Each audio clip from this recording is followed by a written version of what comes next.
Aish, did you bring your car? Rohan asks Aisha as they walk out of the bar. It was midnight by the time everyone finished dinner. Arav and Rahim were already outside having a smoke.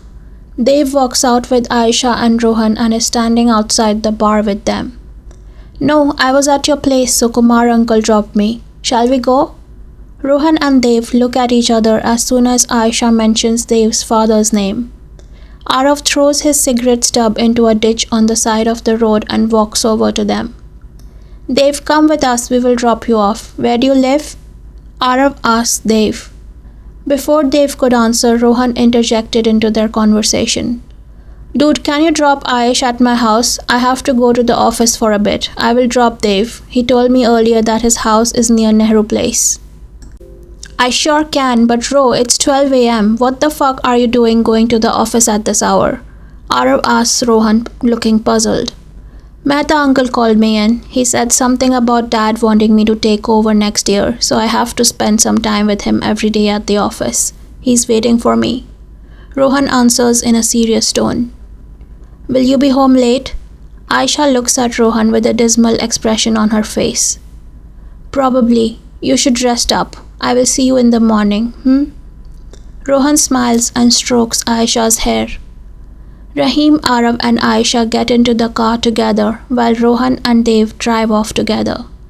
Dev feels a little bit tipsy as he's not a regular drinker and has only had an occasional beer with his cousins on special events. His face is flushed and everything looks hazy when he tries to look at the road ahead. So he rests his head on the headrest of the car seat and closes his eyes. Rohan looks over at Dev and finds him napping, so he turns the stereo off and pushes the button to recline the passenger seat so that Dev could rest comfortably. Rohan has been to Dev's house before. A couple of years ago, Mr. Kumar got really sick and had a stent put in his heart. So Rohan and his mother visited their house to see him. Did you lie about going to the office? Dev suddenly asks Rohan, breaking the silence in the car. Yes, I wanted to take you home. Rohan replies in a gentle voice. Because you didn't want them to see that I don't live in a mansion and I'm not rich like them? Thank you. Dev says as he kept his eyes closed as they felt heavy and he was tired. I can't tell if you're being sarcastic or not, but that's not the only reason. I wanted to spend some time with you alone. I can't imagine why you'd want to do that. Dev replies, looking outside the window. For some reason, everything that Rohan was saying annoyed him. You really don't know? Rohan turns his head to look at Dev, but Dev refuses to look back at him. I know there's a girl who likes you very much and who will suit you much better than me. Rohan lets out a low chuckle and grabs Dev's hand that was resting on his thigh. Dev is too stunned to show any reaction. He looks over to Rohan, but Rohan is nonchalantly driving with his other hand on the steering wheel and his eyes on the road ahead. Dev's other hand involuntarily holds his chest as he tries to calm his heart down. Dev lets Rohan hold his hand as he tries to internalize what just happened. He curses himself for letting Rohan hold his hand and asks himself why he doesn't just remove his hand from Rohan's grasp. Does he want to hold Rohan's hand? Is he enjoying this? After a few minutes of getting no reaction from Dev, Rohan confidently interlocks his fingers with Dev's and now their fingers are tightly entwined together. Aisha and I are just childhood friends. She's like a family member to me. I don't think about her in that way.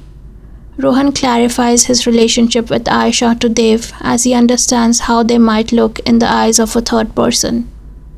I think it's just you that doesn't see that she likes you. I have known her for 10 days and even I can see that she has feelings for you. Dev says in a bitter tone. Well, you have known me for more than 10 days too. How can you not tell that I have feelings for you? Rohan wanted to look at Dev to see his reaction. He wanted to turn his face toward Dev and let him look into his eyes to see the sincerity in his confession. But they were on a busy road with traffic coming from all sides, so Rohan had to look straight at the road ahead. Dev doesn't reply to Rohan's confession. He wriggles his hand out of Rohan's grip and says, Please drop me here on the side. I want to walk from here. Rohan doesn't say anything and parks his car on the side of the road. Before Dave could jump out from the car, Rohan says, I'm sorry. For what? For making you uncomfortable. Dave shuts the car door behind him and starts walking as fast as he could. Tears roll down his face as his heart continues beating fast as though it was trying to match the speed of his walk. Dave wipes his tears and quietly enters the house. His parents are sound asleep in their room, so he quickly goes into his room and crashes on the bed. As he recalls the events of tonight, Dave started to involuntarily cry again. Dave punches his pillow to let out his frustration and calm down all the confusing thoughts that are running through his head. After violently punching his pillow, he goes over to his bedside table and grabs a pack of cigarettes from his drawer. He lights a stick and gets back on the bed as he tries to make sense of these unfamiliar feelings. The next morning, Dave turns up to the music room half an hour later than the scheduled meeting time. Rohan, Arav and Rahim are already sitting around the round table waiting for him. I'm really sorry for being late, Dave says as he removes his backpack and sits down at the table. What the hell happened, bro? You look fucked up, Arav says, concerned about Dave's appearance. Dave had not slept a wink last night. His eyes were sunken and his lips were dry. He was wearing the same clothes as last night. Nothing, I'm fine. Well, you don't look fine, you look like you're unwell, Arav replies with a worried look on his face. Let's move the meeting to tomorrow. I'm taking Dave out for breakfast, Rohan says, getting up from the table and walking out of the room. Dave also gets up and grabs his bag to follow Rohan. Rahim and Arav suggest he take today off as they also leave the music room and head to the cafeteria. Hi guys, so this was the end of chapter 7. I'm eager to know your feedback and what you think about today's chapter, and I will see you all next week. Bye.